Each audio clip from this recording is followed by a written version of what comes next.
أعوذ بالله من الشيطان الرجيم بسم الله الرحمن الرحيم الحمد لله رب العالمين بارئ الخلائق أجمعين والصلاة والسلام على أشرف الأنبياء والمرسلين سيدنا ونبينا وحبيب قلوبنا وطبيب نفوسنا وشفيع ذنوبنا أبي القاسم محمد اللهم صل على ثم الصلاة والسلام على آل بيته الطيبين الطاهرين المظلومين ولعنة الله على أعدائهم أجمعين من يوم عداوتهم إلى يوم الدين أما بعد فقد قال الله تبارك وتعالى في كتابه وهو أصدق القائلين بسم الله الرحمن الرحيم واعتصموا بحبل الله جميعا ولا تفرقوا واذكروا نعمة الله عليكم إذ كنتم أعداء فألف بين قلوبكم فأصبحتم بنعمته إخوانا وكنتم على شفا حفرة من النار فأنقذكم منها كذلك يبين الله لكم آياته لعلكم تهتدون صلوات الله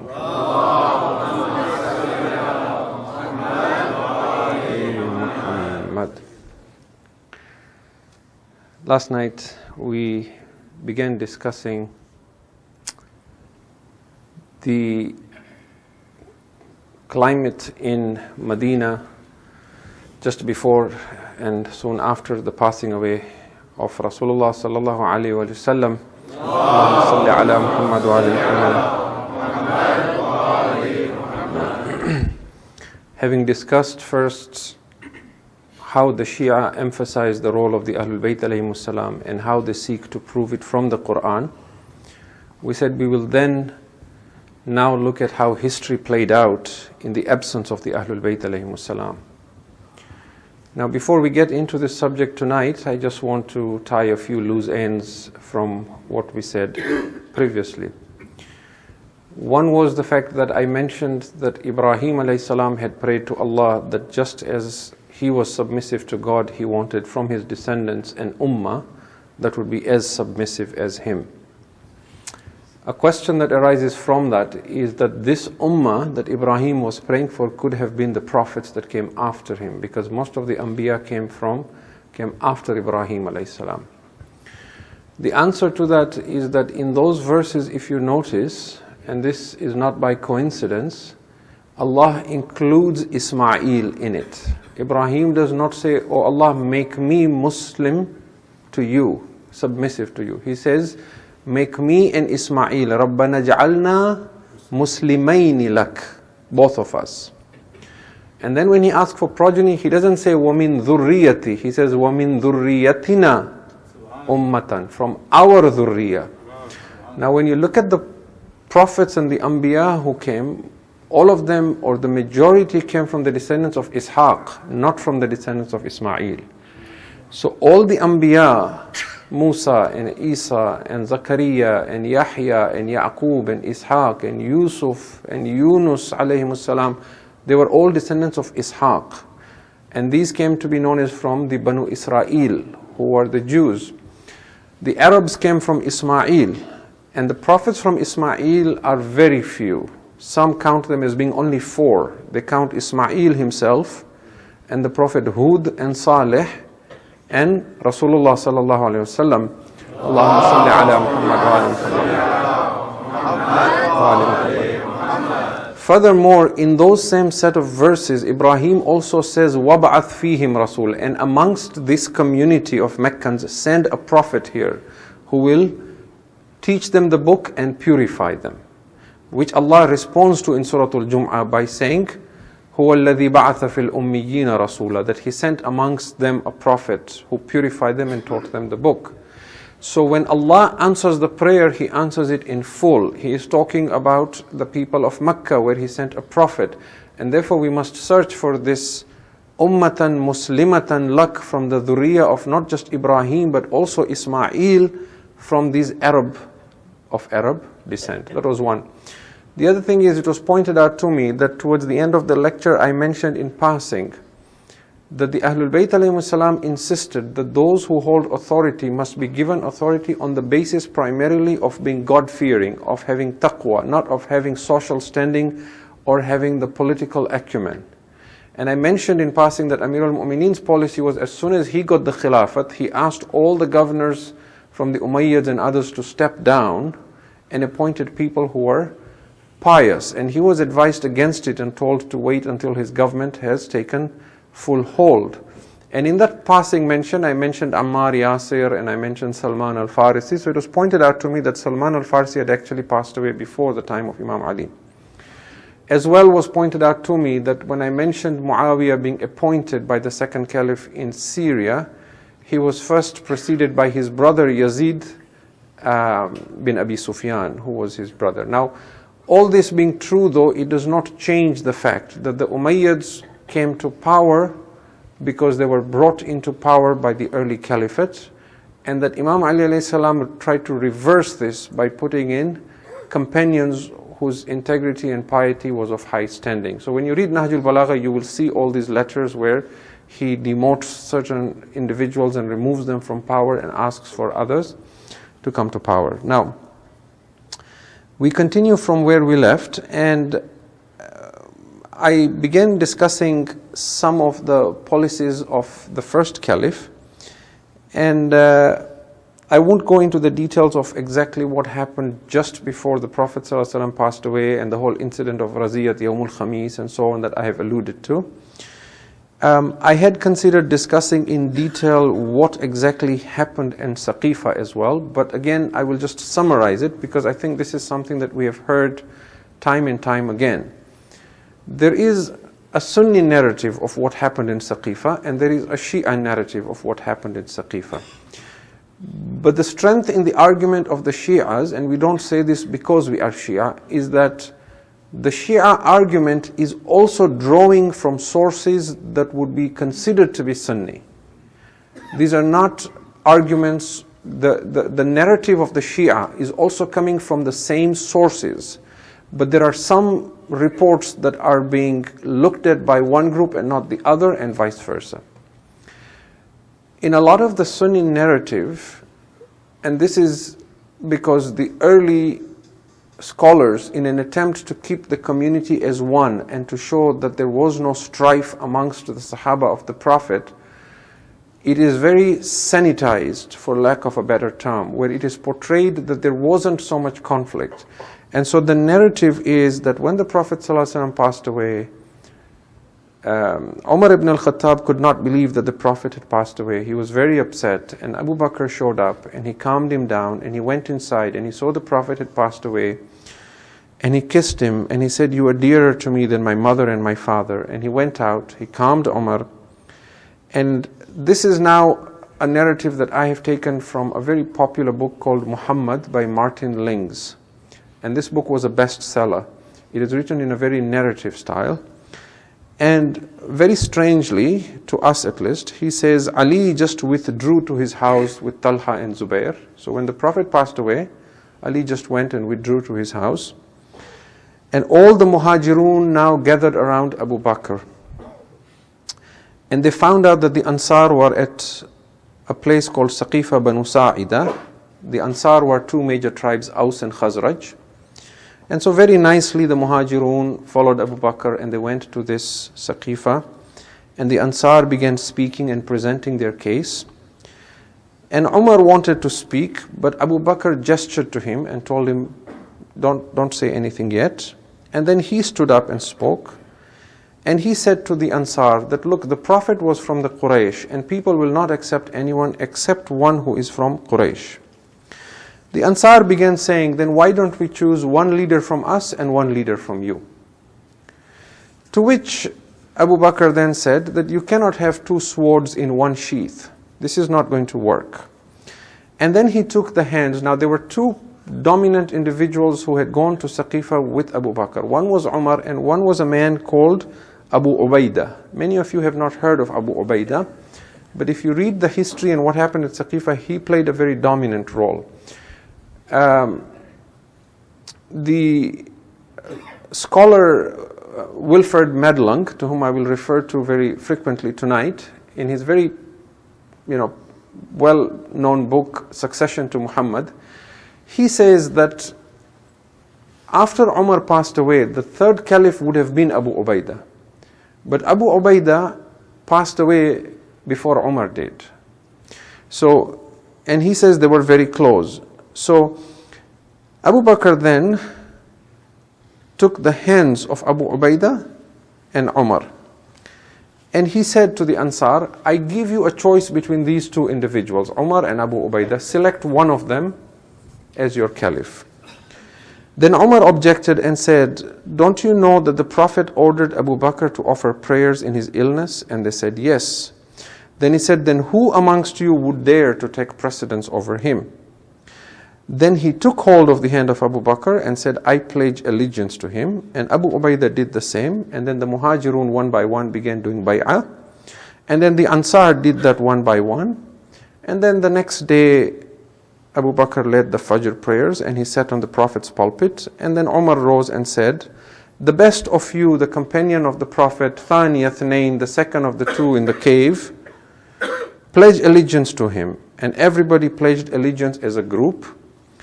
Ali bin Abi Talib did not, because he didn't happen to be at the mosque, he was at home, but then he pledged allegiance later on. And thereafter, the Prophet's family washed and shrouded the Prophet, and the companions came in groups one by one, and they prayed for the Prophet, and they buried him. And Madīnah felt very sad, and they rebuked each other for crying, because it was bid'ah to cry for someone who passed away. But they also were weeping amongst themselves, even as they told each other not to weep. And some of them said, we are not weeping because he has died, but we are weeping because revelation has been cut off from us. Now this is the kind of narrative you get in a book like the one I mentioned by Martin Lings. The Shia say that this is, as I said, a sanitized version and an attempt to show that it was very peaceful and there were no issues. Now if you read the book by Medlung, Succession to Muhammad, he pulls out from multiple sources, from Sirah ibn Ishaq, Sirah ibn Hisham, Tarikh Tabari, Tabaqat ibn Sa'ad, and multiple sources. And he shows a very, very different picture. First of all, there was a fight going on. There was a lot of arguments. There was absolutely no respect for one individual over the other. In the Ansar, the tribe of Khazraj, they were led by a man called Sa'ad bin Ubadah, and the Khazraj were trying to have him elected. Abu Bakr and Umar rushed in. The Ansar heard this argument from Abu Bakr that people will not accept anyone except the Quraysh, and they said, then if we have to elect a Muhajir, then we choose Ali, which was very interesting because he was not even there. Now, Zubair bin al-Awam was present. He pulled out a sword and there was a commotion. Umar grabbed the sword of Zubair. He struck it on a stone and he broke it. He called Zubair a dog. Now these are fully referenced with footnotes. You can go look it up. Then he pounced on Sa'ad bin Ubadah and he broke his ribs, and it was from these injuries that Sa'ad passed away. And then he grabbed hold of the hand of Abu Bakr and said, I pledge allegiance to him. And the person next to him did that. And suddenly there was a scramble and everybody was paying allegiance. And then the Aus began paying allegiance. And the Khazraj now thought, if we don't, we'll get left behind. So they started doing it. And there was a lot of commotion. Now, which version do we believe? Because it ends up being he said, she said, and there are two narratives. Medlung says the proof of this argument is that all Muslims agree that when Umar became the Caliph, he was asked about what happened in Saqīfa. At that point, both Abu Ubaidah and Abu Bakr had passed away. Now, these are the words of the Caliph Umar.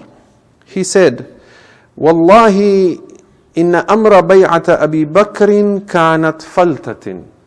I swear by Allah, that affair of pledging allegiance to Abu Bakr was a mistake. He used the word falta, which is well known by all historians, that he called it a falta. فَوَقَ اللَّهُ أُمَّةً مِنْ شَرِّهَا. Allah protected the ummah from the evil of what happened that day. And then he said, if anyone attempts to do a similar thing of what happened on Saqīfa, I will have him beheaded. So this is accepted by Muslims, that at the very least he described it as a falta. Now, what we say as Shias here is that the Prophet ﷺ did not appoint Abu Bakr as a Caliph. But the argument that is being held by our Sunni brothers and sisters is that the reason Abu Bakr was deserving of the Khilafah is that he led the prayers on the last days when the Prophet was ill. But here there's a couple of challenges. First of all, there is a lot of contradictory reports about this leading of prayers. Even from the Sihah. There are reports to say that Aisha said, tell Abu Bakr, and Hafsa said, tell Umar. There are reports to say that Abu Bakr went to lead prayers, but when the Prophet found out, he immediately stood up even in all his illness, and he dragged himself to the mosque and asked him to step aside. There are reports to say that the Prophet went to the mosque, but he indicated to Abu Bakr to continue leading the prayers, but he just sat beside him, to which people then ask that if the Prophet had already indicated that Abu Bakr should lead the prayer, then why did he go to the mosque and just sit beside him, and so on and so forth. But if the reason to say that this is what would make him qualified to, or to indicate the hint that this is the one the Prophet wanted to be the leader, then there are other things that we could take that would give us even more indication of who was more deserving. For example, in those days that the Prophet ﷺ was ill, he appointed a young man called Usama bin Zayd bin Harith to lead and be the commander of his army. And he posted him outside Madīnah, and he asked all the Muslims to join the Jaysh of Usama. Now you as a Muslim, if you are reading two history narratives, and you know of one person that the Prophet most definitely appointed as a commander of the Muslim army and asked all the Muslims to join, and another narrative where there are multiple contradictory narratives of Abu Bakr going to lead prayers in the mosque, who in your opinion would you think is the Prophet most likely to have hinted to be the leader of the Muslims after? Furthermore, Muslims have other reports. They have reports, for example, that the Prophet ﷺ said, had there been a Prophet after me, it would have been Umar. Which then makes it very surprising that the Muslims did not remember this hadith when they were debating and arguing at Saqīfa. There are many other such incidents that we can draw from. Let me give you another example. When Surah At-Tawbah was revealed, chapter 9 of the Quran, the Prophet ﷺ was asked that this surah has to be taken to Mecca and it has to be read out as a bara'ah to the people of Mecca, to the polytheists and Quraysh, to be told that God disavows himself from you. It was a declaration of war, in a sense, to them. The Prophet ﷺ gave Surah Tawbah to Abu Bakr and told him, go to Mecca and stand before the pilgrims and the people who come to Mecca on the season of Hajj and declare this bara'ah to them of Surah Tawbah. And Abu Bakr took off. It was a great honor. Before he got to Mecca, Imam Ali was sent behind him. He caught up with him. And he said to him, the Prophet ﷺ has asked me to take Surah At-Tawbah from you and that I should go and declare the bara'ah. And the Prophet ﷺ has said, if you wish, you can come with me, or if you wish, you can go back to Madīnah. Now all Muslims agree that Abu Bakr decided he's going to go back to Madīnah. So he goes back to Madīnah, and he goes to the Prophet ﷺ, and he says to him, Ya Rasulullah, if you didn't want me to do it, then why give it to me in the first place? Why this humiliation? To which the Prophet ﷺ told him that I gave it to you, but Jibreel came to me after and said, "O Muhammad, your Lord says this can only be done by yourself or someone who is like you. And he told me that I have no choice. The only person who can do this is either you go yourself, O Muhammad, or you send Ali bin Abi Talib." So Muhammad wa Ali Muhammad bulantar salawat.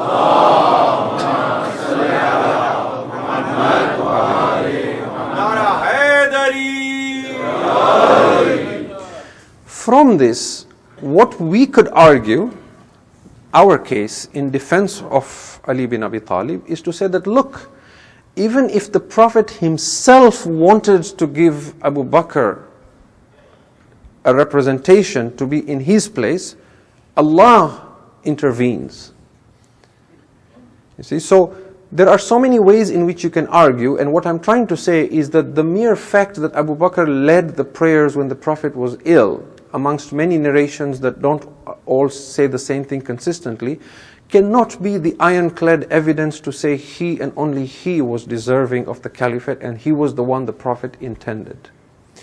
The other argument that is given is that Abu Bakr was not just a Sahaba, but he was the oldest of them in age, and therefore he was the most eminent. So the argument that is presented is that, look, Ali bin Abi Talib was very knowledgeable, but he was not mature. He was a young man in his 30s. He didn't have that sense of elderliness in the community to have commanded that respect to take on the leadership of the Ummah. Now, is age a factor? And there is a very interesting report, and I hesitate to say it because when I say it, it comes across as if we are trying to mock the Caliph Abu Bakr. But I say to you, my Sunni brothers and sisters, if you're listening to me online or in the audience, I say this without any sense of sarcasm, but this is in our books, that when Abu Bakr was elected, his father found out, Abu Quhafa, and people said to Abu Quhafa, congratulations, your son has become the Caliph of the Muslims. And he said, on what merits did my son deserve to be the Caliph of the Muslims? They said, oh, Abu Quhafa, he was chosen because of his age being the eldest. To which Abu Quhafa said, in that case, why did you not elect me? Because I am older than him.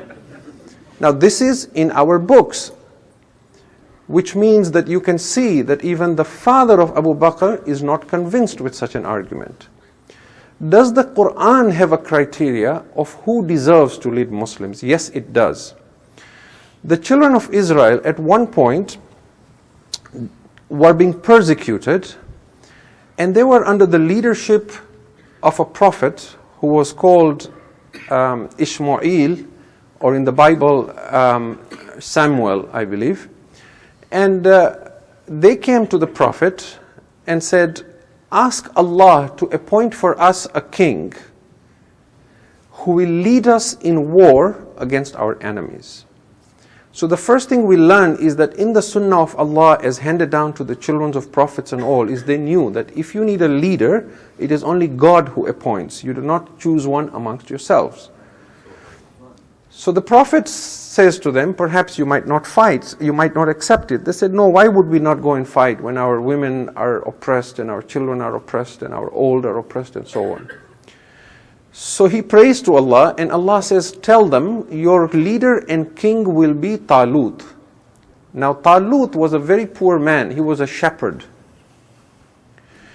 And when they heard that Allah has made Talut their leader and their king to go and fight against Jalut. Jalut is the biblical Goliath. They protested this, and this is in the Quran, to say, on what merit does Talut deserve to be our leader when he is neither a rich man, nor does he have a social standing, nor is he one of our elders and leaders. He is just a poor man, a shepherd. Now the Quran says that Allah said to the Prophet, that tell them Allah has chosen Talut because he has made him bastatan fil ilmi wal jism. He has endowed him with immense knowledge and physical strength. So you now begin to see that Allah has a certain yardstick. He has a certain mi'yar. And the Quran says, وَلَن تَجِدَ لِسُنَّةِ اللَّهِ tabdila. You will not find a change in God's practice and God's sunnah. His mi'yar says the same. So now if Muslims say the Prophet did not elect someone, if you really want to know who was the most qualified, look for the amongst the ummah who was bastatan fil ilmi wal jism.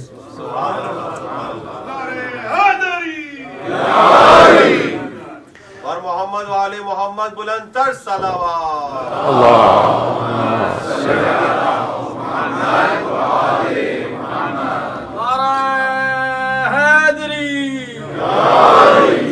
bar Muhammad wa ali Muhammad. Allahumma salli ala Muhammad wa ala Muhammad. Shia and Sunni have this hadith that the Prophet ﷺ said, "A'lamukum Ali ibn Abi Talib." The most knowledgeable amongst you is Ali ibn Abi Talib. Ana Madīnatul ilm wa Aliyun babuha. And all Muslims acknowledge there was no one superior in knowledge to him. Knowledge of Quran, tafsir, everything the Ummah has is from Ali. One of the greatest mufassir of Islam is Abdullah bin Abbas. Abdullah bin Abbas was a student of Ali bin Abi Talib. Whether it's Arabic grammar introduced by Ali, whether it is spirituality, all the Sufi tariqas, they go back to Ali. So Quran you look, Hadith you look, he is the only individual who dared to sit on a pulpit and say, Saluni, Saluni, qablan tafqiduni. Ask me whatever you want before you lose me.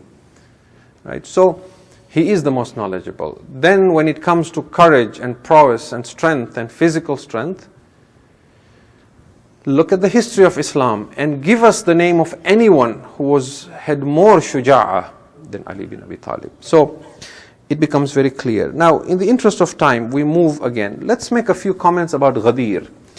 Ghadīr is an incident that the Shias, by the way, say that the very first meeting the Prophet had, Da'wat Dhul Ashira, he declared Ali his Caliph. And the very last meeting he had, Ghadīr, he declared Ali bin Abi Talib. Now, Ghadīr is one incident where no Muslim can deny it. It is mutawatir. There are so many reports on Ghadīr that the Prophet said, Man kuntu mawlahu fa'adha aliyun mawla. Through so many chain of narrators and transmitters that it is absolutely impossible to cast a doubt on it. And that is why the argument always comes down to the word of Mawla. What does Mawla mean?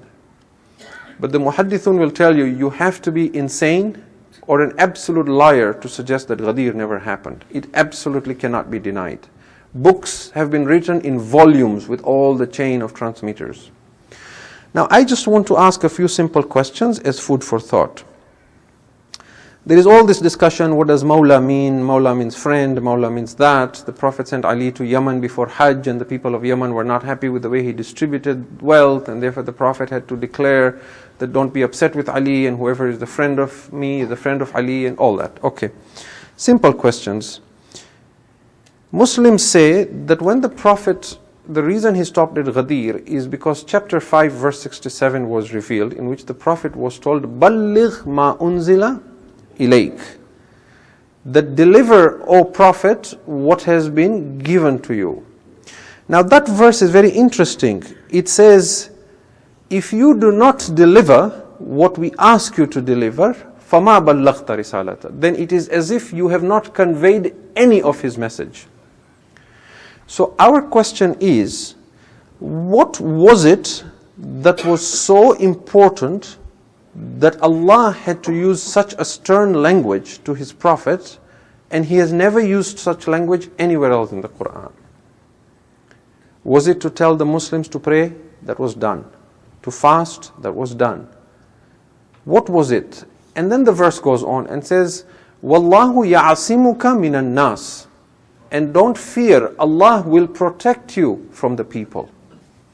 What was that message that was so important, yet potentially so contentious, that Allah has to guarantee his Prophet protection from people, keeping in mind those people are his followers, they are his ummah. And Allah is saying he will protect you from people. Now, not only that, when he has delivered the message, then Allah says, Al-yawma akmaltu lakum dinakum. This day I have completed for you your religion. Akmaltu lakum dinukum wa atmamtum alaykum ni'mati. And I have completed on you all my favors. Wa raditu lakumul Islam deena. And now I am pleased with you for Islam as your deen. So what was it that was said at Ghadīr that hadn't been said before? And when it was said, then religion was complete and perfected. Because at Ghadīr, the Prophet ﷺ first took a declaration from the Muslims and said, have I delivered to you the message of God? And they said, Bala ya Rasulullah. Have I told you to pray and fast? They said, Bala ya Rasulullah. He told them everything, asked them about everything, and they confessed, you have told us everything. He said, then now I tell you that he said to them, Alastu awla bikum min anfusikum. Do I not have more right on you than you have over yourselves? They said, Bala ya Rasulullah. Then he said, Man kuntu mawlahu fahada aliyun mawla. Now, why was this such a sensitive issue, and why such stern language, and then why such, confirmation that religion has been completed? If we take the meaning, that the meaning was that Ali is the friend of people, then does it mean that religion was incomplete until everyone became friends with Ali? So, we don't need to argue on the meaning of Mawla. We need to look at these verses and say, what was delivered on that day that made it so urgent, so stern, needed protection from people, and then completed religion? And not only that, but the fact that Muslims after came and congratulated Ali bin Abi Talib. The Caliph Umar himself, for example, is on record to have said to Ali bin Abi Talib, Bakhin, Bakhin, Laka yabna Abi Talib. Congratulations, O son of Abu Talib. Asbahta mawla'i wa mawla kullu mu'minin. You have this day become my mawla and the mawla of every believer. So again, what would that mean, if whatever meaning we give to mawla? Now very quickly, let's ask a few more questions. Now let's take the premise that the Prophet ﷺ never appointed a successor. And I've mentioned some of these points, but I will mention them very quickly. We ask this question, why would the Prophet not have appointed a successor? Number one, why is it that the Prophet never thought that this would cause an issue in the Ummah, but the Muslims realized immediately that this will cause an issue even before he was washed and buried? Number two, the Prophet ﷺ was ill for 4 days and everyone knew he was dying. Why did no one ask him? Number three, the Prophet ﷺ announced several months before at Ghadīr that he is leaving, and in Madīnah that Jibreel came to me and recited the Quran twice to me, and therefore I'm leaving you. Why did no one ask him, whom should we follow? Number four, why did the Prophet ﷺ also not say that I am not appointing anyone for reason X or reason Y, or that Allah has said to me don't appoint anyone? Number five, whatever reason Allah and His Messenger had for not appointing, if we look at the condition of the Ummah then and now, do you think that their vision was a good one and that it bore fruit and turned out exactly as Allah and His Messenger had expected? Out of the 4 Khulafa that the Muslims call Khulafa ur-Rashidun, 3 of them were murdered. The 2nd Caliph, the 3rd Caliph, and the 4th Caliph. And as a result of that, the Khawarij came to be. And the Khawarij were as brutal as, for example, ISIS today. The Khawarij would, for example, stab a pregnant woman in the stomach with a spear, right? We have such incidents. It was the same idea of beheading and abuse, comparable. People have compared these two groups. So, Allah and His Messenger bring the final religion, the best religion, the final revelation, the final prophet, and then don't appoint anyone. They must have had some vision of how this ummah will continue. When we look at the history of Islam, even in the early days when all these early caliphs were being murdered, and how different groups rose, and divisions and fights, to the state of Muslims today, would you say that their vision is continuing to grow in the right direction and in bearing the fruit that was expected by them? Now, Muslims have reasons that they offer to say why the Prophet did not appoint. But when I give you these reasons, I want you to keep in mind, it's not based on any proof from the Prophet. It's just guessing. They're guessing that this may be why the Prophet did not appoint a successor. And I'm going to take only 2 reasons. One was the fact that the Prophet ﷺ did not want to establish a tribal system of hereditary inheritance. Whoever the Prophet would appoint, then after him his son would come, and his son would come, and it would be a tribal thing, or his brother would come. The second reason is that Islam was a religion, not a political or a governing system. So the Prophet just came to deliver a message. He came, he delivered a message, he gave us the Quran, and then he went away. Now governing, ruling was left to the Muslims to decide how they will govern themselves while following the teachings of Islam. Now on the first argument, that the Prophet did not appoint a successor because he did not want to establish a tribal system, we ask the following questions. First of all, did that plan of the Prophet succeed? It didn't, because the Umayyads came to power very shortly after Imam Ali. And then the Abbasids came, and then the Ottomans came. And to this day we have monarchies in the Middle East and different families ruling. So that plan that I am not going to appoint a successor because it will lead to tribalism utterly failed, because that's exactly what happened. Number two, Abu Bakr at Saqīfa argued with the Ansar that you cannot be the leaders because the Prophet was from Quraysh and therefore people will not accept anyone except one who is from Quraysh. This is a tribalistic argument, is it not? And when Imam Ali was told that Abu Bakr was elected in Nahjul Balagha, he said, on what basis did the Muhajirun argue against the Ansar? He was told they argued on the basis that they have a greater right because they are from the Quraysh and the Prophet is from the Quraysh. To which Imam Ali said, they fought for the tree but they spoiled the fruits. Meaning you fought for Quraysh on the basis that you are Quraysh, therefore you have a greater right, but you didn't come further down, line the tree and say the Prophet is also Banu Hashim. Therefore, if that is the argument, then the leader should have been from the Banu Hashim. Now, the third thing is, the Prophet ﷺ could also stop tribalism by electing someone who was not from Quraysh, if he really wanted to stop tribalism.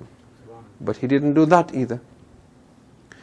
Fourthly, if the Prophet would have elected someone from his family and from a tribe, like Quraysh, why do we conclude that the Sahaba would have rejected it? Were they not the most obedient and the best of this ummah? And would they not have concluded that if the Prophet elected someone from a particular tribe, even if it's own family, then this is a command from Allah subhanahu wa ta'ala and they must submit to it? So this argument that Allah did not want or the Prophet was afraid it will cause tribalism does not hold water. As for the second argument, that Islam is only a religion and it wasn't meant to be a governing system and political system, I will talk about this in more detail inshallah 2 nights from now. But we just ask again here to say that if governing is not tied to religion, then why do Muslims constantly try to establish Islamic states? That would be a bid'ah. And secondly, why then do we say that one who dies without an imam dies the death of jahala? Man mata bighayri imamin mata mitatal jahiliyyah. Because once the Prophet delivered the message, now the Prophet doesn't intend for Islam to be a government. Anyone can rule and respect the values of Islam, but there shouldn't be a need that you must pay bay'ah and allegiance to someone. So again, that does not hold water, and we shall talk about this in more argument. Another thing for Muslims to consider is that when you look at the life of Imam Ali alayhi salam, you see from the time he was a youth and a child, he was very active in Islam. He was at the forefront and he was the closest to the Prophet throughout his life. As soon as the Prophet ﷺ passed away, he disappeared from Muslim history for 25 years. Our question is that if he had pledged bay'ah to the early Caliphs, why is he not to be seen playing an active role in the promotion and spread of Islam? During the time of the early Caliphs, the Muslims took Syria, they took Egypt, they went out to different regions, Persia, so on. Why is Imam Ali not there at the forefront doing jihad, spreading Islam, supporting the Caliphs? Why has he vanished until he becomes the Caliph? Now, I want to end this discussion by saying there is an irony to this whole discussion. And that irony is that those who say that Allah did appoint a successor, i.e. the Shi'as, they mention only one name, Ali bin Abi Talib. There is no Muslim sect that says the Prophet appointed a successor and they name anyone else other than Ali bin Abi Talib.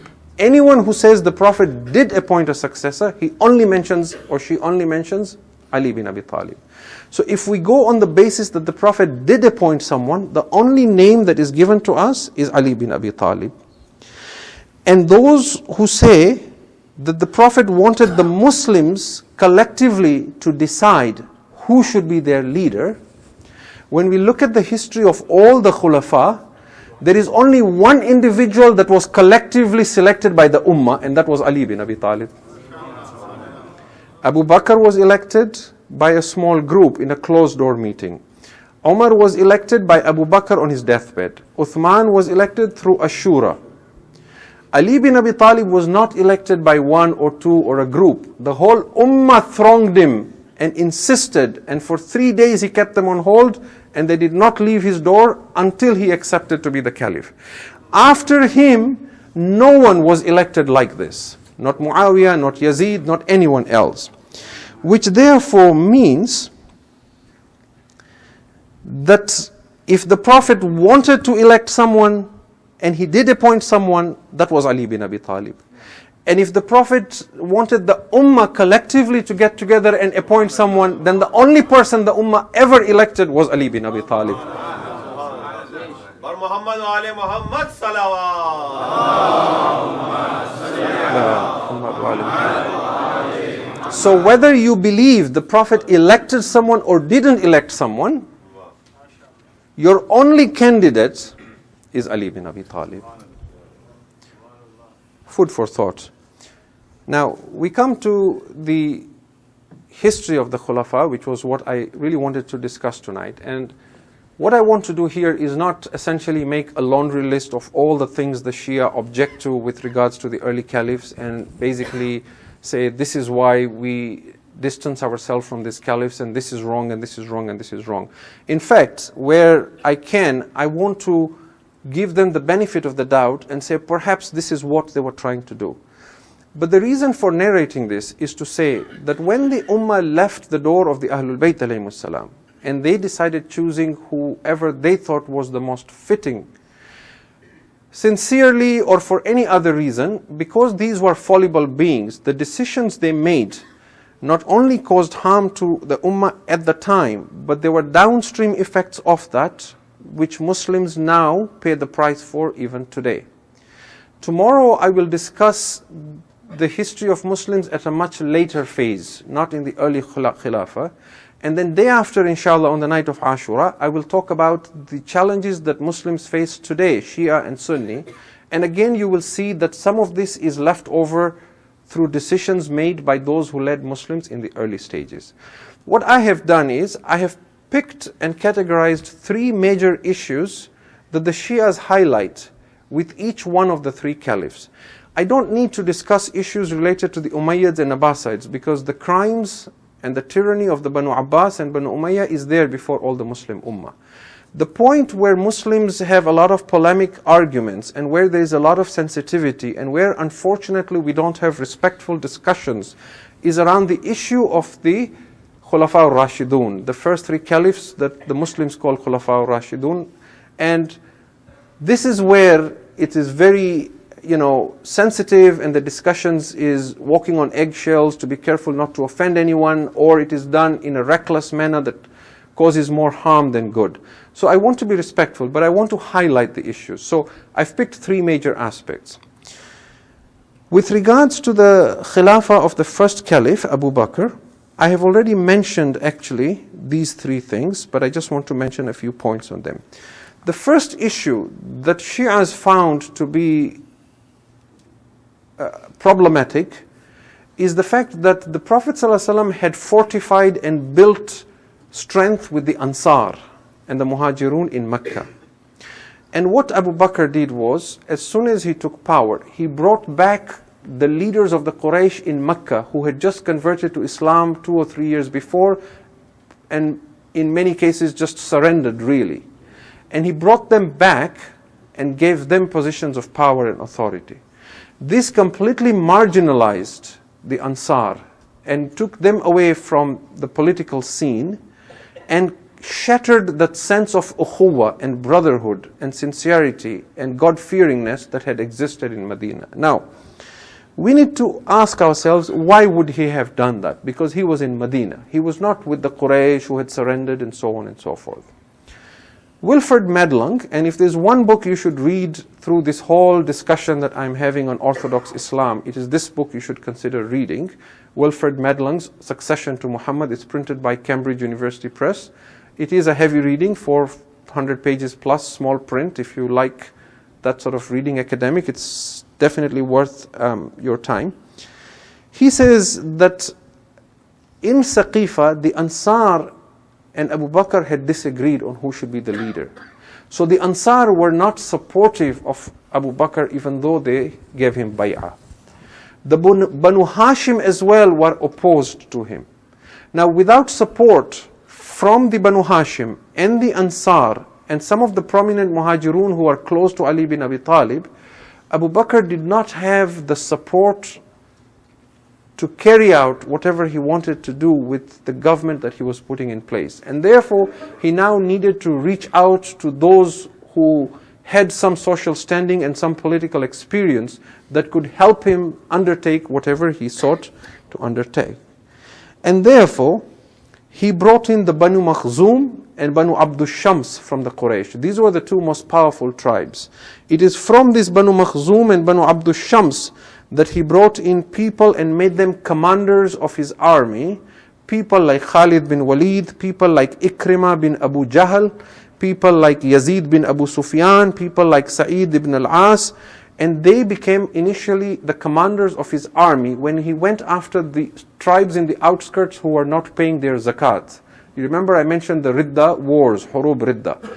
And after those were over, he then made them commanders who went out on expeditions to conquer Syria, Egypt, and other lands. And obviously, once they took on these positions, their role continued to grow within the Muslim community. And that of the original Ansar began to shrink. I want to mention some very quick examples of the crimes of some of these individuals, like Khalid bin Walid. Khalid bin Walid was sent by Abu Bakr to go and fight some of these tribes who were not paying zakat. And amongst them was a tribe that was led by a very eminent noble man that was called Malik bin Nuwaira. Malik bin Nuwaira was very well respected, but he had opposed initially Abu Bakr, and then he surrendered and agreed and said he would pay zakat. Now, when Khalid bin Walid came to this place where Malik bin Nuwaira was with his tribe, they had an argument, and we are told Malik bin Nuwaira's wife went and pleaded with Khalid bin Walid to spare her husband. It so happened that Malik's wife was considered to be one of the most beautiful women of Arabia, and there are different names for her, one of which is Layla, and there are other names. Her fame and repute of her beauty and her grace was well known in Arabia, that there were very few women who were as beautiful as the wife of Malik bin Nuwaira. And some reports say that when she went to plead to Khalid bin Walid, her face was uncovered and her hair was disheveled, and he saw her. The moment Khalid bin Walid saw her, Malik bin Nuwaira said, "Alas, now I shall die, and I shall be killed because of the beauty of this woman." And Khalid bin Walid said, "You are a kafir, you must be killed." Malik bin Nuwaira said, "I am a Muslim." He read the Shahada. But Khalid bin Walid had him beheaded. And once he was beheaded, he said, "Now I shall marry her," and he married her the same night. Muslims were very upset by this, because by Islamic law, a woman has to observe the period of iddah before she can be married. Furthermore, this was a forceful marriage, so indeed it wasn't even a sin that was consensual, it was actually an abuse of a Muslim woman. The Muslims were extremely upset by this. Some of them even left Khalid bin Walid. When this army came back, we are told that Umar was furious about this, and he asked Abu Bakr to have Khalid bin Walid put to death. But Abu Bakr left Khalid bin Walid. And he said that even Wahshi, when he tore the stomach of Hamza at Uhud, so that his liver may be chewed, the Prophet forgave Wahshi. And therefore I forgive Khalid bin Walid. Now, the reason for that we don't know. Perhaps because, now, if a Shia was to guess this, he would say that Khalid bin Walid was a commander who would have been useful in other conquests. But whatever the reason may be, this is very early in the days of Islam, when Muslims are witnessing a system that in their opinion is not just. So there were many incidents like this. If you have the time, go look up another incident regarding a man who was called Fujat Salmi. Fujat Salmi was a man who disobeyed Abu Bakr. He plundered some wealth, and when he was caught and brought to Abu Bakr had him burnt alive to death. And we're told that when he was dying, the things that Abu Bakr, he mentioned 3 things that he regretted doing. And amongst the things that he regretted doing was having burnt Fujat Salmi alive. So there are many such incidents that took place. So the first thing that we show concern about is the fact that the first Khilafat brought these Quraysh back into the Ummah and gave them roles when they were not worthy of these roles. The second issue was the fact that the household of the Prophet's importance was downplayed. And I mentioned the incident of Fadak last night. And the third incident was the change in policy of how the Prophet ﷺ functioned, such as the collection of zakat, where the Prophet did not force and go to war to collect taxes from the Ummah. And even the Caliph Umar was surprised at the approach that Abu Bakr took to say, we will go to war, but we will collect the taxes. This started a precedence where the Caliph can change the policy of the Prophet ﷺ in how the government functions and how it is run. Now very quickly, we go to the Khilafat of the Caliph Umar. With the Khilafat of the second Caliph, there were 3 issues that we point out. The first issue that we show as concerns as Shias is that it is very clear from the books of history that the Caliph Umar discriminated between Arabs and non-Arabs. And he was concerned that there should not be a dynastic rule. He did not want to establish a tribalist rule, but he also did not want to promote the non-Arabs. And that put him in a bind, because then the Arabs were the Quraysh. Madelung says that by the time Muawiyah and Amr ibn al-As came to power, they essentially put a definite end to the early companions ruling and the non-Arabs. Umar did not only restrict non-Muslims from entering Madīnah, he had a policy where Muslims who were not Arabs were also restricted from entering Madīnah. Now this I'm saying with references to history, and I can't provide all the references now, but you can look them up or ask for them after. When Umar was struck, he was struck by a Persian called Abu Lu'lu.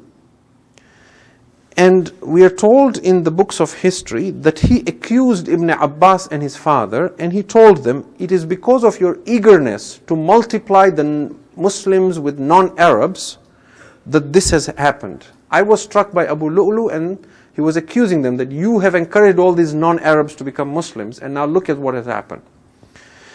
Abdullah ibn Abbas said to him, I will do with them whatever you command. To which he said, it is now too late. How can you now do anything with them when these non-Arabs have now learned to speak the Arabic language and the language of their masters, and they now pray salat with the Arabs, and they share in the acts of devotion with the Arabs.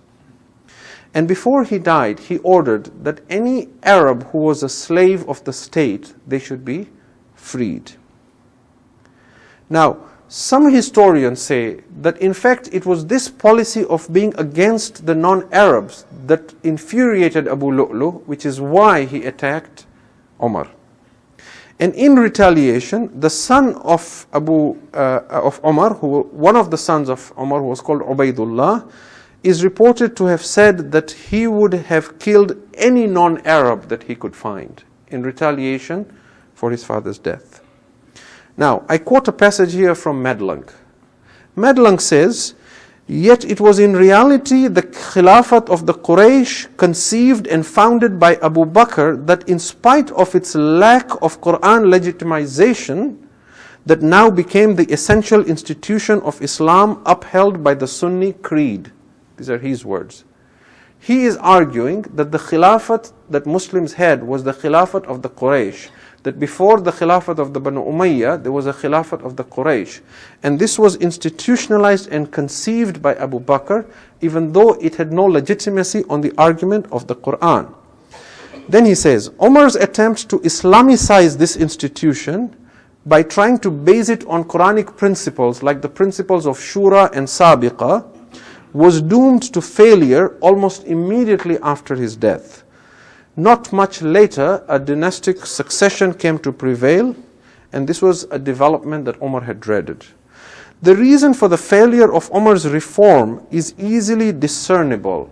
The principle of merit in Islam was in latent conflict with the privileged status of Quraysh. What he's saying is that Umar did not want a dynastic rule. He tried to Islamicize this Khilafat of Quraysh by saying, we will hold a shura and we will give importance to those who became Muslims first and so on. But he says this was doomed to failure. Why? Because the very fact that the Quraysh were given a privileged status, that was completely in opposition to the principle of who gets merit in Islam. And then he finally says, in order to institutionalize the principles of merit and shura, Umar would have had to repeal the supreme status of the Quraysh. And this was an attempt that he was hardly in a position to take, even if he had contemplated it. The domination of the Arabs over the non-Arabs on an ethnic basis was also in essential conflict with the universal call of Islam. What he's saying is that Umar could not have Islamicized this institution because he had put in also a policy where the Arabs were more important than the non-Arabs. And that in itself was against the universality of Islam. So he could not have then Islamicized it. And if you look at the history of Muslims now, if we talk of downstream effect, you will see that discrimination in Muslim Ummah of Arabs against non-Arabs continues to this day. You go to the Middle East, anywhere, go to Saudi Arabia, go to Kuwait, go to UAE, go to anywhere, go to Qatar, go wherever you want. Some of you have lived there. You can clearly see that there is this discrimination, even if you are a Sunni Muslim. If you are a Sunni Muslim who is a Pakistani or an Indian or anyone who is non-Arab, you are discriminated against not on the basis of your faith or your wealth, but on the fact that you are not Arab. It is very clear. So, even when they establish a kingdom, they don't just say, Mamlakatu Saudiya. No, it is Mamlakatu Arabiyatu Saudiya. So that idea of Arab, and if time had permitted, then tomorrow night when we talk about this, we would talk about how Muslims in the later days after the First and Second World War, they first started to think we need to revive Islam, and they started this Pan-Islamism movement. And when that failed, they tried to do what is Pan-Arabism. When they got together as countries and tried to fight Israel and lost that war, and for a long time they kept drumming this idea of Arabs are one, and that came first over being Muslims. It is only now that you're seeing cracks in that whole thing with Qatar and opposition to the other Arabs and so on. But this issue continued in Muslim Ummah and this mindset. And we see that when Ali bin Abi Talib became the Caliph, this was one of the things that he opposed severely.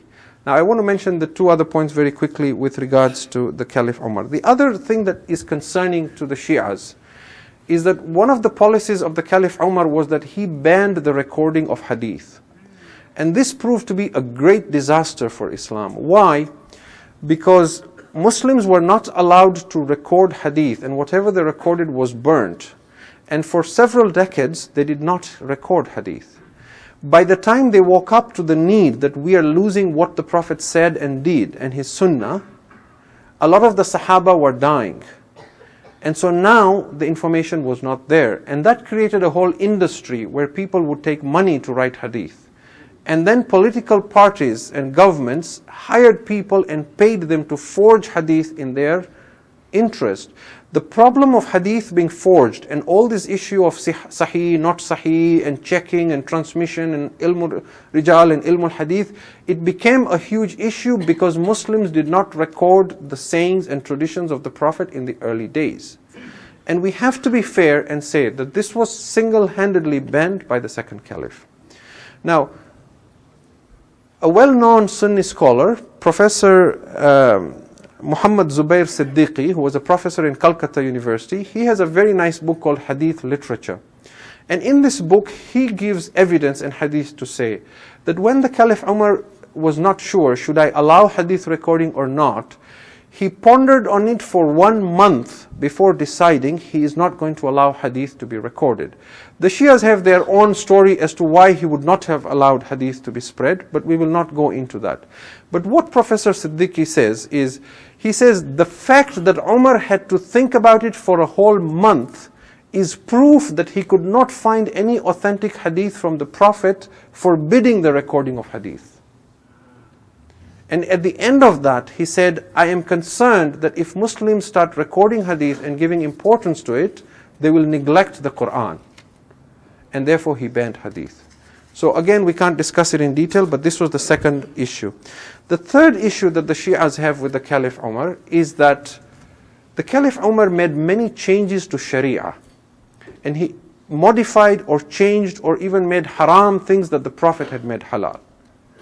And a very quick list here. One is that he introduced a prayer that is known as Taraweeh amongst Muslims, and he institutionalized it so that many Sunnis consider it to be Sunnah Mu'akkada. The Shias consider it to be a bid'ah that the Prophet never introduced. The Shias said there is nothing wrong with reciting Quran in your salat. You as an individual in the month of Ramadan, if you want to stand up in night in prayer in your salat, you want to hold the Quran and pray, that is fine. But to make it something that you pray in jama'ah, in the mosque, and institutionalize it, would have had to come from the Prophet. It cannot be institutionalized by a Caliph. Other examples would be that the Caliph Umar banned 2 types of mut'ahs. He said the Prophet had allowed Hajj at-Tamattu and the marriage of mut'ah, and I now make these haram. And there's again a whole discussion to this. But this, in the Sunni well-known book Jami al-Usul, they quoted from Sahih Muslim that it was the Caliph Umar who banned it. Some Sunni Muslims said the Prophet had banned it. But most reports say the same. Fakhruddin Razi as well in his tafsir says it was the Caliph Umar who banned this. So once again we see an example where the Prophet allowed something, but the Caliph Umar believed that the Caliph has a right to change the laws of Sharia. There are many other examples that Muslims give. One example is that the Caliph Umar used to believe that you should not do tayammum. If you don't have water for wudu, then you should not pray until you find water. Now tayammum is given in the Quran in chapter 4 verse 43, and there are very clear ahadith in Sunni sources. In books like Musnad ibn Ahmad, Sunan Nasa'i, Sunan Ibn Majah, Sunan Abu Dawud, there is a very clear indication that Umar was traveling on one occasion and there was no water. Or not traveling, but there was no water. And Ammar Yasir, the companion of the Prophet, said to him, I heard from the Prophet that if you don't have water, you must do tayammum. To which Umar refused. And he said, shall I tell you what the Prophet told me? And the Caliph Umar said to him, Ittaqillah ya Ammar, fear God, O Ammar. To which Ammar Yasir said, in that case, I will not tell you the hadith of the Prophet. Now, there are some Sunni schools who still follow this. The Hanafi school, for example, follows this teaching of Umar, where tayammum is only done if you are traveling or you are ill and you don't have water. But if you are in your hometown and you don't have water, then you don't do tayammum. You simply don't pray until you find water. Okay, so this is again a change. Another change that Muslims record is the Prophet ﷺ had a practice where if someone passed away, then Salatul Mayyit would be done with 5 takbirs. The Caliph Umar changed it to 4 takbirs. Another example is the Prophet ﷺ, based on the Quran, had said that if a man divorces his wife, these 3 divorces have to be at separate times. If a man pronounces the divorce to his wife 3 times in that one sitting, that counts as only 1 divorce. But at the time of the Caliph Umar, because there was a lot of cases of divorce, to discourage people from divorcing their wives, he changed it and said, if you divorce your wife 3 times on one sitting, that is 3 divorces. It is done. So be careful before you say talaq, talaq, talaq, because then it's gone. Right? So once again, we see a change in the Sharia. The Caliph Umar is also said to have allowed wiping on the socks in wudu instead of on your washing your feet. We wipe on our feet. Our Sunni brothers wash their feet. But if they're wearing socks, they can wipe on it. There are other such examples that are in books, and some our Sunni brothers may not agree with and say this is falsely being attributed to the Caliph. There is example that he fixed the mahar amount for women to say that men had to pay a fixed amount of mahar. And the Shias said that it was the Caliph Umar as well who removed Hayya ala khair al-amal from adhan. And it was the Caliph Umar who introduced in the Fajr prayers, as-salatu khairum minan nawm, and many other such examples. Now, you might deny some of this, you might disagree some of this, but you cannot deny all of them. So it becomes very clear that in the opinion of the Caliph Umar, it was permissible for him to change the Sharia. What the Shia say is that the evidence from the Quran suggests otherwise. In chapter 7, verse 157, Allah says, He talks about the Prophet and what the Prophet has come to do. And He says, وَيُحِلُّ لَكُمُ الطَّيِّبَاتِ وَيُحَرِّمُ عَلَيْكُمُ الْخَبَائِثِ. That one of the tasks and duties of this Prophet is that he makes halal for you what is good for you, and he makes haram for you what is bad for you. So only the Prophet is allowed to do this.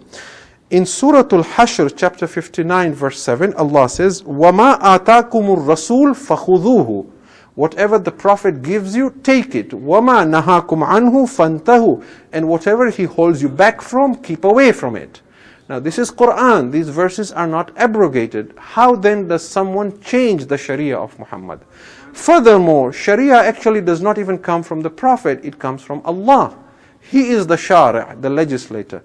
If you look at Surah Al-Baqarah and other surahs, you'll find in a lot of places when people would come and ask the Prophet religious questions, he would not reply. He would wait for revelation. For example, in one verse, in chapter 2, verse 189, Allah says to the Prophet, يَسْأَلُونَكَ عَنِ الْأَهِلَّةِ.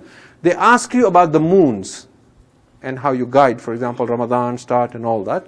And then the answer is given. In chapter 2, verse 217, he says, يَسْأَلُونَكَ عَنِ الشَّهْرِ الْحَرَامِ قِتَالٌ فِيهِ. They ask you about fighting in the sacred months.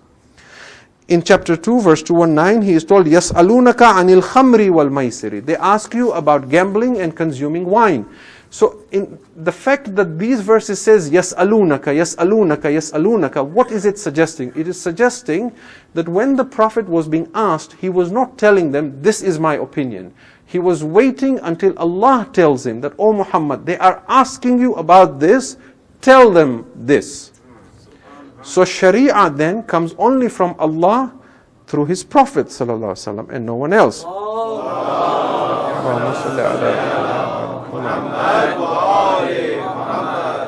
It is possible that the Caliph Umar thought that as the Ummah is evolving, the rules have to change. But could he have changed the Sharia? Now, I want to show you evidence that the Caliph Umar believed that the Sharia was not airtight and there was room to improve on it. When you look at the verses in the Quran that talk about riba, usury, all Sunni Mufassirun will quote a very popular hadith from the Caliph Umar, that the Caliph Umar said, the ayat of riba was revealed very much towards the end of the Prophet's life. And the Prophet did not have enough time to clarify the rules for us. Therefore, adopt on the basis of caution and leave what is doubtful for the sake of ihtiyat. These are the exact words, that the ayat of riba was revealed towards the end of the Prophet's life and he did not have time to clarify it for us. So now, because we're not sure what the rules are regarding interest and usury, keep away from it on the basis of ihtiyat. The Shia say, how is this possible when Allah has revealed, Al-yawma akmaltu lakum dinukum. This day I have completed your religion for you. Wa atmamtu alaykum ni'amati. And I have perfected, this day I have perfected for you your religion and I have completed for you my favors. وَرَضِيتُ لَكُمُ الْإِسْلَامَ دِينًا. How can Allah says, I have perfected your religion for you and completed it, if there are things the Prophet has not yet explained? So, these are some of the issues that the Shi'as raise. And I have run out of time, so I will not discuss the 3 points regarding the Caliph Uthman, but I will try and summarize them tomorrow night, inshallah. And a few points as well, just to mention on the Khilafat of Imam Ali as well, I will try and mention to say how he then disagreed with some of these changes and the attempts that he made to reverse what was there by his predecessors. And we see very clearly that at the Shura, that I will try and talk about tomorrow if time permits, that amongst the 6 people that the Caliph Umar had appointed in the Shura to decide who amongst them will be the Caliph, there came a point where the deciding factor was left to one of them, who was called Abdul Rahman bin Auf. And Abdul Rahman bin Auf first went to speak to Imam Ali before he went to speak to Uthman. And he said to Imam Ali, I am willing to say that you should be the Caliph if you agree that you will operate on the Quran, on the Seerah of the Prophet, and the Seerah of the Shaykhain. And Imam Ali alayhi salam is reported to have said, I will operate only on the Quran and the Seerah of the Prophet. If the Seerah of the Shaykhain is according to the Quran and the Seerah of the Prophet, then I will already be adopting it. And if it is in contradiction to the Quran and the Seerah of the Prophet, then I cannot adopt it. And Abdul Rahman bin Auf knew that Imam Ali will not lie. If he has said this, he will not do it. And it is on this reason then he opted to put forward the name of Uthman. So we will see some of the policies that Imam Ali tried to reverse, inshallah, very quickly tomorrow night. I want to conclude as well to say that our push here is not to disparage the Sahaba or to speak ill of them. And I know I've spoken more about the early Caliphs here. But in particular, when we talk about the Umayyads and the Abbasids and others, our issue of concern here is that that definition of Sahaba being very broad and saying anyone who saw the Prophet, and also that simplistic approach to Islam where we say, if Abu Sufyan said, La ilaha illallah Muhammad Rasulullah, he's a Muslim. If Abu Talib, we do not have any record to say he said it, then he is a kafir. That needs to change. We need to be more discerning as Muslims to say, let us look at their history and their actions. Someone sent me a clip just before the 12 days of Muharram. It was a gathering, a lecture in a Sunni mosque, and some of you may have seen this. And there was a Sunni Imam who was speaking, and in his speech he was talking of history, and he started talking about Abu Talib. And he kept mentioning Abu Talib, and he kept saying Hazrat Abu Talib, Hazrat Abu Talib. And in his audience, there was an individual who had Wahhabi leanings. You may have seen this clip. And he started objecting to him. Don't say Hazrat for Abu Talib. To a point where they had to ask him to leave the mosque. And when he left, God bless this Sunni Imam. He was very passionate. He was almost in tears. He said to his audience, he said, if I knew this is the kind of people you have in your mosque, I would not even have accepted your invitation. He said, what have we become as an ummah, that if we say Hadrat for someone like Abu Talib, people are objecting. But for Yazid, we cannot even do his la'anat, and we have to say radiyallah for him. Is this what the ummah has become? And then he goes into a detail, and he praises the contributions of Abu Talib. That Abu Talib did not declare his shahada, but does that mean that he was not a Muslim? He recited the aqdun nikah of the Prophet. How can a kafir recite the marriage of your Prophet?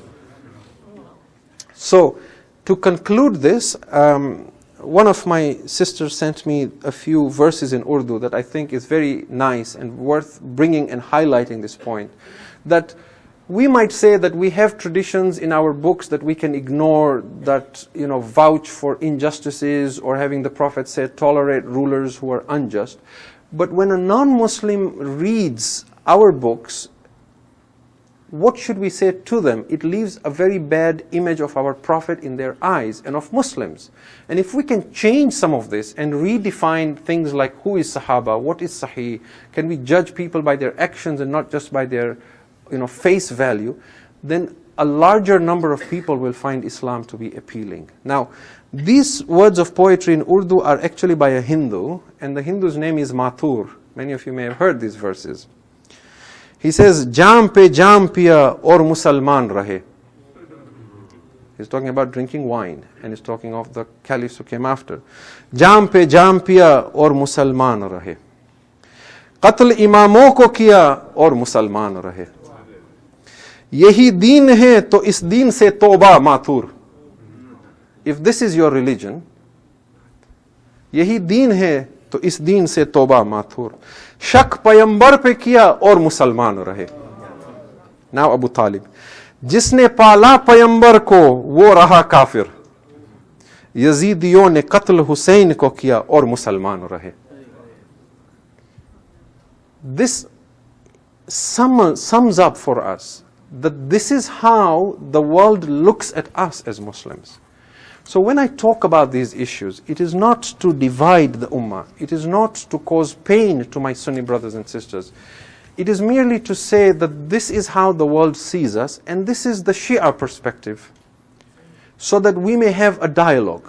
And if we are mistaken, we welcome a similar discussion from a Sunni perspective, to say, look, from a Sunni perspective, this is how we see Islam, and this is how we explained those who led Islam, and this is why we believe this is the right approach, and this is Orthodox Islam.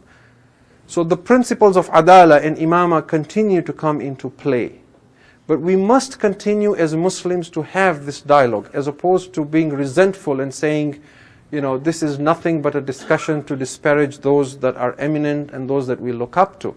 But rather to reopen the books of history and once again look at it with discerning eyes and find where it is we lost the path. And we will find that the path that is clear before us is the path of Muhammad and Ali Muhammad alayhim afdalus salatu wassalam. Muhammad wa Ali Muhammad.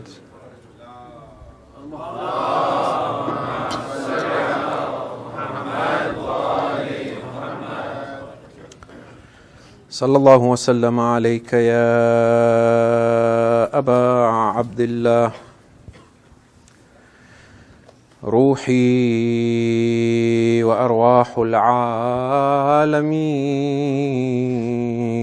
لك الفداء. يا ليتنا كنا معكم سيدي فنفوز فوزا عظيما. Tonight is the 8th night of Muharram, and I mention this every time I recite the majlis on the 8th night of Muharram, that of all the masa'ib I recite, this is the most difficult masa'ib to recite. And I say this with respect to Abu Abdullah al-Hussein, because for Hussein alayhi salam, you do not even need to recite masa'ib. You merely need to sit on the day of Ashura and think of Hussein, and you will weep. But just as it is impossible to recite the fada'il of Ali and do justice, it is impossible to recite the masa'ib of Abbas and do justice. For Abu al-Fadl al-Abbas is no ordinary man. He is beyond the understanding of humanity. He commands a presence that always holds people in awe. If you go to Karbala, you will see that all the shuhada are with Hussein and some are outside Karbala. But Abu al-Fadl al-Abbas has his own haram, and between the two is how Bainul Haramain comes to be. He is the commander of Hussein. He is to Hussein what Ali was to the Prophet. There are many names for Abbas alayhi salam. besides his kunya Abul Fadl, because he had a son called Fadl, and he was in Karbala with his brothers. He had 3 other brothers who were martyred before him. He is Hamilul Liwa, he is Saqā Sakina, he is Ghazi to some, he is Alamdar to others, he is Nasir to some, he is Muasi to some. But one of his most radiant name is Qamar Banu Hashim, where you have the beauty of Aliyun al-Akbar, where you have the radiance of Qasim. Amongst them, he is called the radiant moon of the Banu Hashim, Qamar Banu Hashim. And another title of his is Babul Hawa'ij. Babul Hawa'ij. He shares this title with Imam al-Kadhim alayhi salam. He shares this title with a Ma'soom Imam. Why? I believe it is because that on the day of Ashura there was only one thing that Abbas wanted, and he did not get the one thing that he wanted. And in exchange for that, Allah rewarded him as if to say, "Oh Abbas, in exchange for that one pitcher of water that you wanted for Sakina, I will deny you that on the day of Ashura, but in exchange of that, I will make you a door for Hawa'ij of people. So that when you have no other door to turn to, then ask Allah with the wasila of Abbas alayhi salam." He is not an ordinary man. When we recite the Ziyarat Warith, and we come to the Ziyarah of Abbas, we describe him with the words, وَلَعْنَ اللَّهُ أُمَّةً إِسْتَحَلَّتْ مِنْكَ الْمَحَارِمُ وَانْتَهَكَتْ حُرْمَةَ الْإِسْلَامِ. And may Allah curse that ummah, O Abbas, who by killing you violated the sanctity of Islam. لَعْنَ اللَّهُ أُمَّةً إِسْتَحَلَّتْ مِنْكَ الْمَحَارِمُ. May Allah curse that ummah who by killing you made halal that which was haram and violated the sanctity of Islam. It is very lofty terms that is used for an individual who is generally not counted amongst the 14 Ma'asumeen alayhim as-salam. We are told by the 4th Imam alayhi salam that the pain Imam Hussein alayhi salam felt at the loss of Abbas was the pain the Prophet felt when he lost Hamza at Uhud. He was that close to Imam al-Hussein alayhi salam. And if you look at the days coming to Karbala and after, you will see how Imam Hussein relies on Abbas. When they get to Karbala, he says, "Oh Abbas, pitch the tents." When they're told to move from Furat, he says, "Oh Abbas, move the tents from the water." When the people come to speak to Hussein, Abbas is the ambassador who goes and asks them. When Hussein wants an extra night to worship, he asks Abbas, "You go ask permission from them." He is the commander. And if you go to Karbala and you go to the place where the tents of the Ahlul Bayt was kept, the place that is called Mukhayyam, you will see that the tents of all the men as well is inside. They will take you inside the Mukhayyam and tell you, this is where was the tent of Imam Zainul Abidin, this is where the tent of Qasim was, this is the tent of Ali al-Akbar. But the tent of Abbas is right in the front. So he pitched his tent right in front, and he had fought in battle, so he knew the art of battle. He built a trench behind and he lit a fire so they can't attack from behind. And then he pitched his tent right in front. And as long as the women and children knew that Abbas was in front, they had no fear. He was the standard bearer and he was the protector of them. The Ahlul Bayt alayhimus salam have a very special place for Abbas. We are told that Amir al-Mu'mineen alayhi salam had specifically asked his brother Aqil, "Find me a woman from a tribe that is known for its valor, a woman that will give me a son who will help my Hussein in Karbala." And therefore,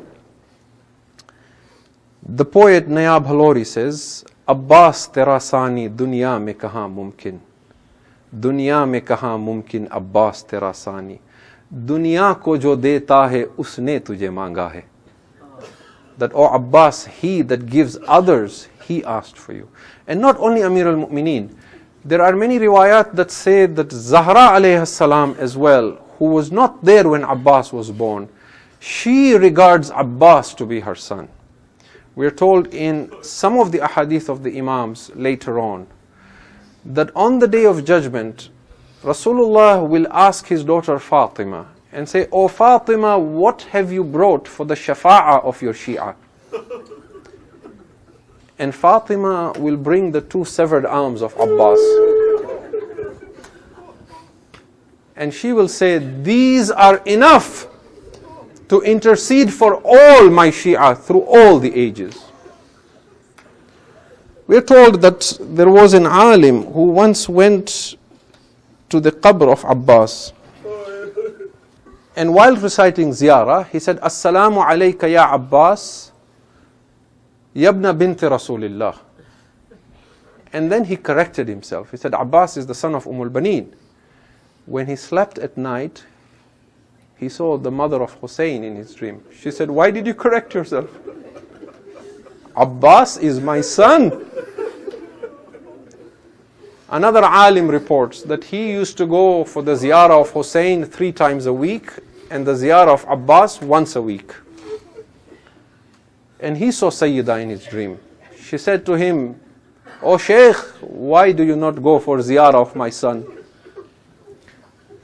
He said, "O daughter of the Prophet, I go 3 times a week."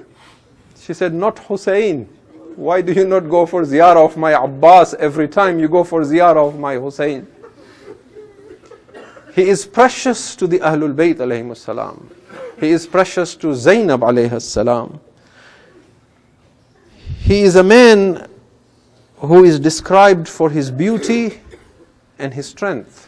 The books of Tariq describe him as إنه كان رجل جميل كالجبل العظيم والطود الجسيم. He was a handsome man. He was a towering figure. He looked like a mountain when he moved. And so tall was Abbas that when he sat on his horse, if he so choose, his feet could touch the ground.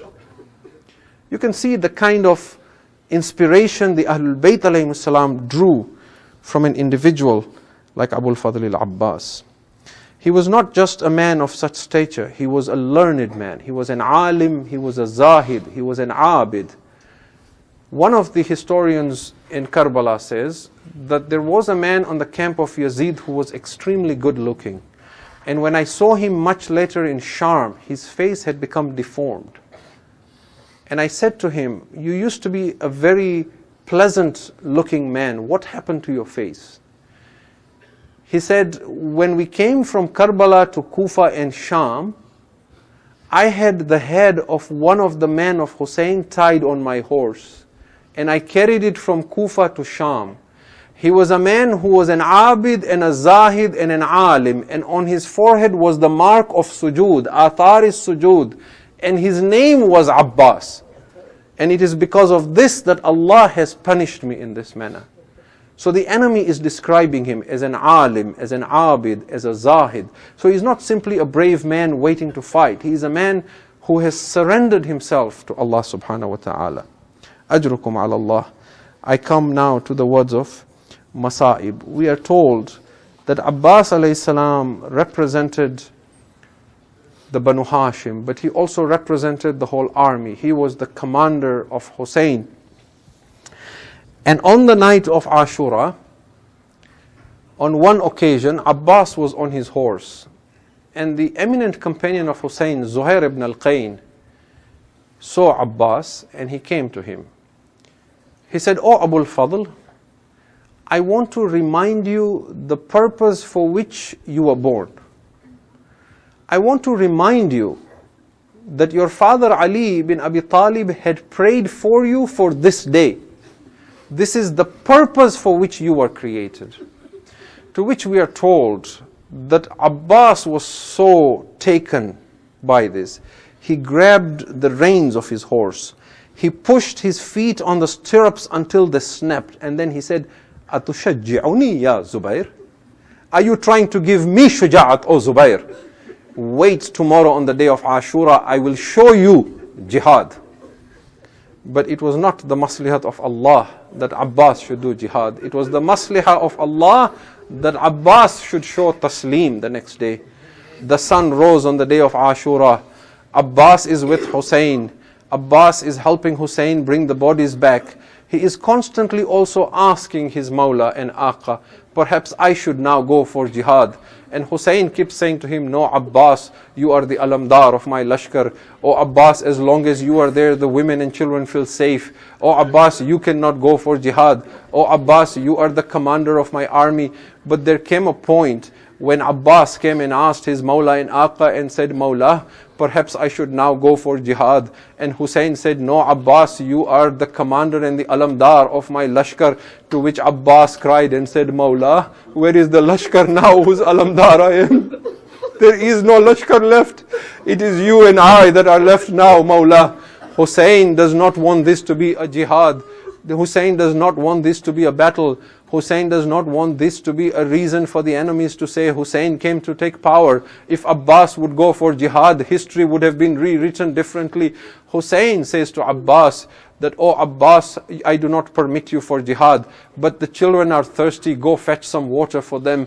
Some of the Arbab of Azah say that when Abbas was not being given permission to go, then his niece Saqīfa, the little daughter of Hussein, who is given in the books of history as Ruqayya, but we know her as Saqīfa, she came running to her uncle Abbas with a water skin that was dry. She said, Ammu Abbas, thirst is killing us, can you not get us some water? And Abbas used the wasta of Saqīfa to get permission for jihad. When Hussein gave permission to Abbas and said, oh Abbas, you can go but fetch water for the children, Abbas tied the mashkiza of Saqīfa on his alam. He was about to set out when Hussein said to him, oh Abbas, before you leave, go bid farewell to your sister Zainab, go bid farewell to the women in the Khayyam. Abbas went with his head bowed down before Zainab. Zainab saw her brother Abbas. She knew why Abbas has come. I do not know with what hasrat Zainab let Abbas go. Zainab looked at Abbas and said, Abbas, when I was a child in Kufa, I was one day sitting with my father Ali, and my father said to me, oh Zainab, there will come a day when you will be tied in ropes and you will be paraded in the streets of this Kufa. She said, oh Abbas, then there came a time when you were born. I used to look at you and think, one who has a brother like Abbas, who will dare tie ropes on my arms?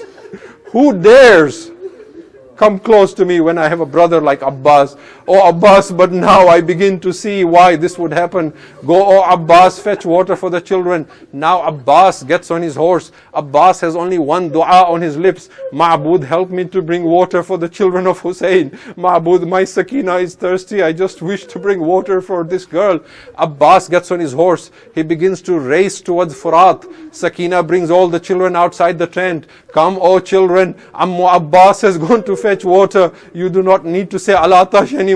Water will now come. The children are watching from the Khayyam. Abbas begins to charge. Umar ibn Sa'd sees Abbas coming towards Furat. He realizes what is now happening. He had 4,000 men at Furat. He begins fortifying it and brings 10,000 men. They are no match for Abbas. Abbas keeps coming towards them with a spear. He begins to mow them down like a man harvesting a field. From all sides they free Al-Aman, Al-Aman. When Abbas comes into Furat, his alam goes down. Saqīfa sees the alam going down. She realizes, my Ammu Abbas has reached Furat. Water will now come to us. Abbas steps into Furat. He shows the world, you denied us water. I now have Furat in my control. He takes a cup of the water in his arm, in his hand. He looks at the water in his hand. My heart tells me that Abbas, when he looked at the water, he saw the face of Saqīfa in the water. Abbas threw the water back into the river. He put the mashkiza into the river. He filled it with water once again. He tied it back and took it up with him. He got on his horse and began racing back. Abbas is now got only one thought in his mind. This water must reach the haram of Hussein. The children are waiting from that side. They see the alam of Abbas rise again. Saqīfa's hopes have been raised. The children's hopes have been raised. Water is coming at last. Al-Atash, Al-Atash. Abbas is racing towards them. And we are now told that Umar ibn Saad gives out a command and saying, whatever happens, water must not reach Hussein. Surround him from all sides. Stones begin coming towards Abbas. Arrows are thrown towards Abbas. Nothing can stop Abbas. Abbas is going towards the camp of Hussein. Some of the enemies begin to hide behind the trees near Furat. A man comes out from behind. He cuts Abbas's right arm. Abbas's arm is severed. Abbas is still not deterred. He grabs the mashkiza of Sakina with his left arm. Abbas still keeps going. Abbas will not be stopped. Another Shaqī comes from the other side. He severs the left arm of Abbas. Abbas holds the mashkiza with his teeth. Abbas will not stop this day. Abbas needs the water to reach Sakina. Abbas is charging now, holding the mashkiza with his teeth. Hurmala takes an aim for the mashkiza of Sakina. The arrow goes flying towards the chest of Abbas. It pierces the mashkiza and then the chest of Abbas. Now the Arbab of Azhar say, when the water skin tore and the water began pouring out, Abbas turned and went back towards Furat again. I would say, Abbas, you have no arms now. How will you bring more water for Sakina? Abbas turns towards Furat. They surround him from all sides. A Shaqī comes from behind. He brings an iron rod. فَجَاءَ شَقِيٌّ وَضَرَبَهُ عَلَى رَأْسِهِ بِعَمُودٍ مِّنْ حَدِيدٍ. When Abbas cannot hold himself on his horse, he begins to fall and calling out, As-salamu alayka ya Aba Abdullah, ya Akha, Adrik Akhak. Hussein gets on his horse. He begins racing towards Abbas. He begins fighting the enemies. The enemies begin running from all sides, calling out, Al-Aman, Al-Aman.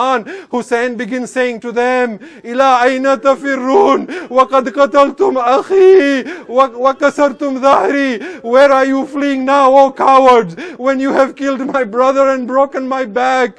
Hussein comes to the banks of Furat. Hussein sees Abbas. When he sees him, Fanadal Hussein, wa akha, wa Abbas. Hussein cannot believe the condition in which he sees his brother Abbas. Hussein sits beside Abbas. Hussein takes the head of Abbas. He places the head of Abbas on his lap. There is an arrow in one eye of Abbas. There is blood on the other eye of Abbas. Hussein gently removes the arrow from one eye. He wipes the blood from the other eye. Abbas opens his eye. When he sees the face of his Aqa and Mawla Hussein, he moves his head immediately away to the hot sands of Karbala. Hussein lifts the head of Abbas. He places the head of Abbas on his lap again. Abbas again moves his head onto the hot sands of Karbala. Hussein again lifts his head and says, Akhi Abbas, why is it that every time I lift your head on my lap, you move it away? Now look at the wafa of Abbas. Abbas says, Mawla, Aqa, everyone who became shaheed, you place their head on your lap. Mawla, in a little while from now, on whose lap will your head be? Where will your head be, O Aqa? I would say, Abbas, do not fear. Fatima is waiting for Hussein. When Hussein falls from the horse, Zahra will hold the head of Hussein in her lap. Hussein begins speaking to Abbas. Abbas begins making his wasiyah. Mawla, I have a wasiyah. What is it, O Abbas? Mawla, do not take my body back to the Khayyam. I do not know if Abbas is worried, how will Hussein lift my body? Why, O Abbas? Mawla, I am ashamed of Sakina. I promised her water. She is still waiting for the water. I do not want Sakina to see me when I do not have water for her. But Abbas's soul left his body. Now the Arbab of Azhar say, فَقَامَ الْحُسَيْنِ. Hussein stood up. فَنَظَرَ يَمِينًا وَشِمَالًا. Hussein began looking to the right and the left. فَلَمْ يَرَى أَحَدًا يُعِينُهُ. Hussein saw there was no one left to help him now. فَبَكَى بُكَاءً شَدِيدًا. Then he began to cry bitterly, and he placed his hand on his back and said, Abbas, Al-an inkasara dhahri. Abbas, my back is broken now. Abbas, Hussein has become gharib now. Bas Hussein took the alam of Abbas and came back to the Khayyam. Alam aya, alam darna aya. Sakina ran out. Baba, where is my Ammu Abbas? Sakina, don't ask for Ammu Abbas. Ammu Abbas will not come back. Sakina said, Baba, Sakina is not thirsty anymore. Baba, bring Ammu Abbas. Baba, I want Ammu Abbas. I promise I will never ask for water again. Ajrukum Allah. Read the books of Maqtal.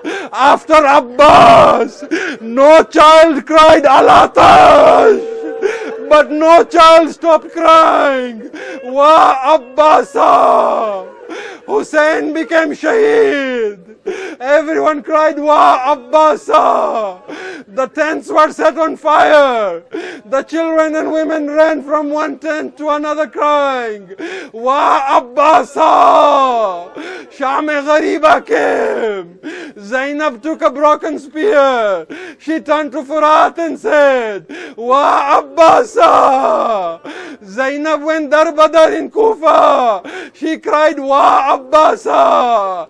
She was told to enter the majlis of Yazid. She put her foot in saying, Wa Abbasa. When she went back to Madīnah, she said, Ummul Baneen, my condolences for Abbas. Ummul Baneen used to say, Oh Abbas, when people say to me, you have become Shaheed, I cannot believe that. لو كان سيف في يديك لما دنا منك أحد. Abbas, if you had your sword in your hand, no one would have come near you. But oh Abbas, when people say to me, Zainab's chadar was taken, then I know you were Shaheed, Abbas. Ummul Baneen, she used to draw the grave of Abbas on the sand and cry. Then she would rub it and say, no, I will not cry for Abbas, I will cry for Hussein. But Ummul Baneen is a mother after all.